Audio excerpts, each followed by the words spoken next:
As much as a writer would like to determine the path of a project or a story, the story or project is stronger than the writer's idea, and the writer has to just sort of sit back and let the idea tell the writer, this is what's wrong with me, this is what's good about me, you've got to help me get there. And a writer who will put himself at the mercy of an idea or a story and just hope to guide it to conclusion is often the way some of the more successful, by successful I mean creatively, pieces evolve. It's a matter of not being so dominant over the material. And if an actor can suggest something in your mind that in New York now, I'm working with stage actors, and instead of a pilot, I'm putting stuff on stage as one-act plays.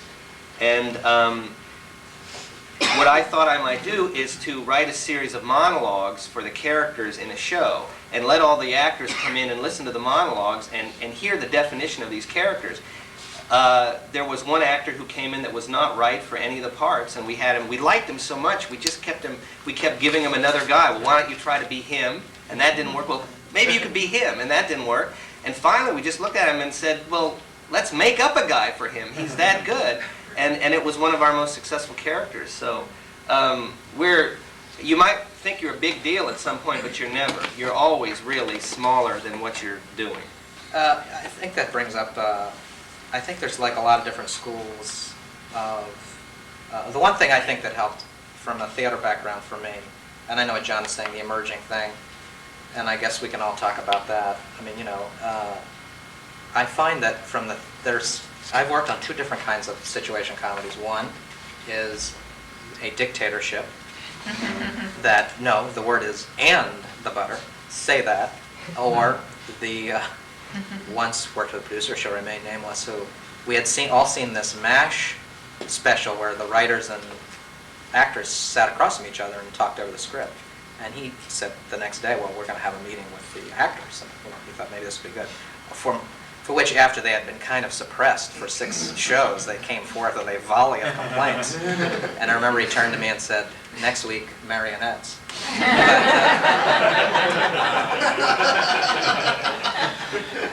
But I think often, I'm disturbed until, I guess I don't know what it is, the core of the actor-writer problem, which is the kind of mistrust or just annoyance at or something that comes out of not, I don't know how to find the balance in the guiding hand, the collaboration, and the taking control. Because I feel on our show we've been blessed because what we do after reading is we meet first, kind of decide what we think is wrong, and then meet with Pat and Tim, particularly as the members we think of, who usually the stories are centered around, to get their input.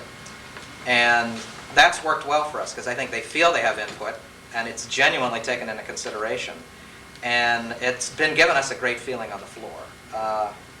You know, I don't know. I mean, that's always a constant mystery to me, because having been in theater too, it's a way of trying to genuinely, I think it's like everyone feels their craft is misunderstood. Like these, you know, it's the famous line in the Woody Allen movie, Purple Rosicaro, when the character escapes from the screen, and the actor has to come and try and find him. And this was the biggest applause I ever heard in a Writers Guild screening. Was he says to Mia Farrow, the actor, "You don't understand. I've got to find this guy. I created that character." And she said, "Oh yeah, I thought the writer did that." So there is a sort of feeling that, I don't know if it's proprietary, whatever it is, that I guess it's just difficult to give up. I think there are certain catchphrases that drive us each crazy, and I don't know how to deal with that. You know, well, so much of what writing is stemmed from the theater, and if you deal with playwrights sometime, I mean, as a television writer, when I deal with a playwright, it's pretty amazing to hear that the playwright, and the playwright is protected by the Theater Guild. Their words basically can't be touched in the theater. I mean, it's a rule. They have to be consulted before a change, and on the last thing I did, I was working with Jerry Zaks, who's a theatrical director in New York. And we were getting to the process where we were going to put this piece up on its feet and watch and listen for changes. Jerry took the actors and did kind of a run through with the piece, and as he was going, to do that, I said to him, well, I'm going to come and watch, and then I'll be totally available to make any kind of changes we think is necessary. And he just looked at me and he said, you will? I said, well, absolutely. He's used to working with John Guare and guys in the theater who, you know, you basically have to petition them, I think, very carefully if you want to change anything. I don't think that's necessarily good for a piece. I mean, a writer has to really be willing to roll with it, to look at something and say, my gosh, that stinks. What was I drinking? Where was I?